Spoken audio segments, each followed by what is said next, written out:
where it was a little bit of regression dalam Hans, tetapi observation yang merisaukan saya pada masa tersebut adalah the plateau, di mana kebolehan akademik Hans telah menjadi stagnan, dia tak bergerak.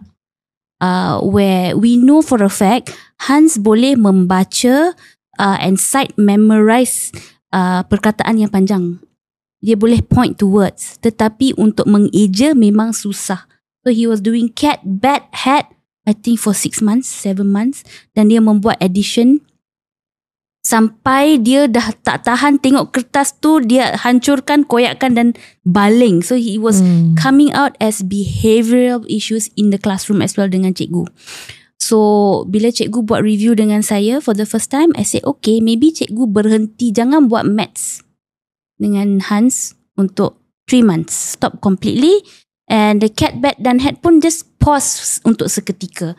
And I noticed that dia punya behaviour di dalam classroom berubah. It became better, it improved in fact. Dan pada masa tersebut, it was also time for his annual reassessment and review dengan developmental pediatrician.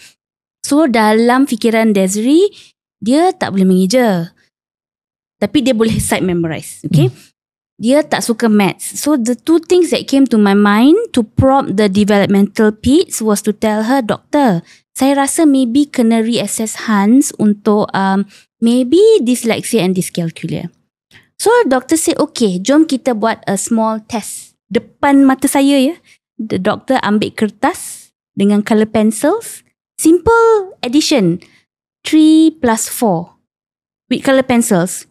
Hans boleh buat depan saya with the sticks kan, the sticks method. Dia ambil pencil, draw the sticks, add the sticks count and write. Dia boleh buat, dia tak hancur kertas, nothing. And the doctor did a few other exercises with him, you know, spelling, cat, bat, hat, semua dia boleh buat. Right, so that told me, okay, maybe the environment.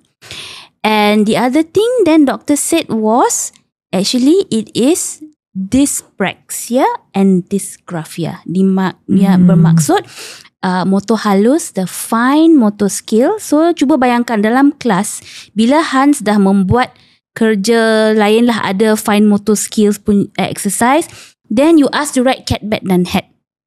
Tangan dia dah penat. Right? Although he knows how to spell it, he can point to you, this is spelling of cat, this is spelling of bat. Tapi bila nak ask him to write it down, tangan dia dah penat because of the dysgraphia.